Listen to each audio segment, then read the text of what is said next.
Hello there and good afternoon. Thanks for clicking on Fox Local or wherever you're watching from. I'm meteorologist Cody Matz.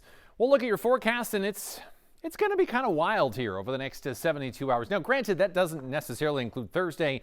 Thursday is going to be nice and quiet. Woke up with a little bit of cloud cover, but lots of blue sky, afternoon sunshine. It's going to be a very nice day. Enjoy that while it lasts. In fact, some folks may have temperatures on Thursday we don't see again for a while. Other folks are going to warm up quite a bit as we get into your Friday. It all depends on location. We're going to talk more about that here in a second. Meanwhile, that little clipper system that brought us a couple of little light drips late Wednesday night into early Thursday morning, now off to our south and east, could delay things for the Twins season opener. We'll see. Of course, obviously that's up to the MLB. Meanwhile, there's some color right near the Canadian border with a winter weather advisory in extreme northern Minnesota and a winter storm watch for the North Shore. Potential here for a few inches of snow, just kind of a sign of things to come as our storm system is waiting in the wings and developing and actually going to throw a band of snow across a lot of southern Canada as well. That's the first kind of leading piece of energy from this huge spin in the eastern Pacific, just off the Pacific Northwest. So this one will move in. The main wave eventually pushes on shore and crosses into the upper Midwest. It's that main wave that will give the metro some really good chances for some rain, and then maybe rain swapping over to some snow as we get into Saturday night and early on Sunday. Walking through Futurecast here. Thursday, beautiful. Just a thin veil of high clouds. Very nice. Temperatures widespread 50s and low 60s. Looks very nice for this time of the year. And then the changes start late Thursday night into the day on Friday.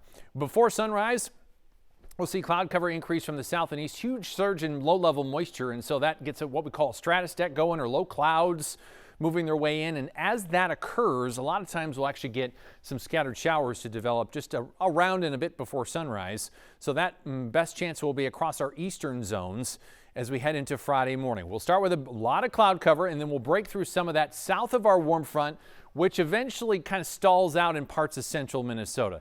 South of the frontal boundary, we'll squeeze out some sun at times, 60s, 70s, and 80s for temperatures. North of the boundary, a whole lot colder, and with that winter weather advisory, you can imagine we'll likely see some accumulating snow right near the Canadian border. It will likely include the North Shore as well. That's mostly daylight hours Friday, and then going into Friday evening, Friday night, as that scoots across the northern quarter of the state, give or take.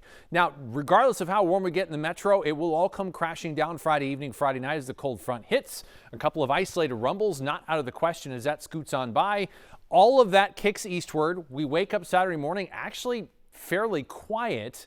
So it's not like you're suddenly going to wake up to a whole lot of rain. With some cloud cover around, it will be much colder overall with northerly flow kicking in, and then we'll see this gradual increase in rain. As we get into the afternoon hours, it will start to kind of sputter to a start and then become a lot more widespread by the dinner hour Saturday evening. Obviously, there's some white and pink on here, which is snow and a rain-snow combo.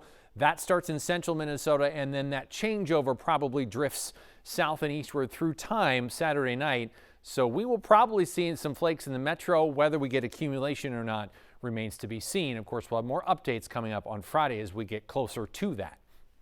For your Thursday, though, it is all about the sunshine and the very, very quiet conditions, very pleasant conditions as well. Widespread 50s, some pocket low 60s from the metro and points south and westward. Cloud cover eventually increases overnight tonight. That could lead to a few light showers along and east of the 35 corridor, staying mild.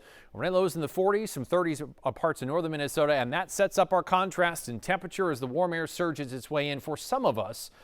At the same time, snow flying in 20s in northeastern Minnesota. Cloud cover, other side of the frontal boundary, 40s from Brainerd Lakes area to Pine County, and then 50s St. Cloud to Cambridge, maybe even parts of the far northern metro. 60s for that 694 corridor, low 70s for the heart of the metro, 80s across parts of southern and southwestern Minnesota. It is going to be a wild day, and to kind of zoom in here on the Twin Cities metro, there you go. This is your first look at kind of your Friday forecast. We may have to adjust this depending on where the front ends up, but upper 50s, low 60s across the far northeastern metro, close to 80 in parts of the south metro. Really impressive contrast, and we get these often during the spring season. It's not particularly anything unusual, but to get that kind of a spread statewide with some 50 or 60 degrees is far more unusual. So here's that 7-day forecast. That we had to throw a number. We couldn't throw every number on the 7-day forecast for Friday. So we just picked kind of that downtown Minneapolis to downtown St. Paul corridor. Low 70s. Will be colder in the North Metro, warmer in the South Metro. All comes crashing down, though, Friday night into early Saturday, and we kick in the rainfall Saturday afternoon. May mix with or change over to some snow Saturday night, early Sunday morning. Chilly on Sunday at 39, and then below average 40s as we start the month of April going into next week.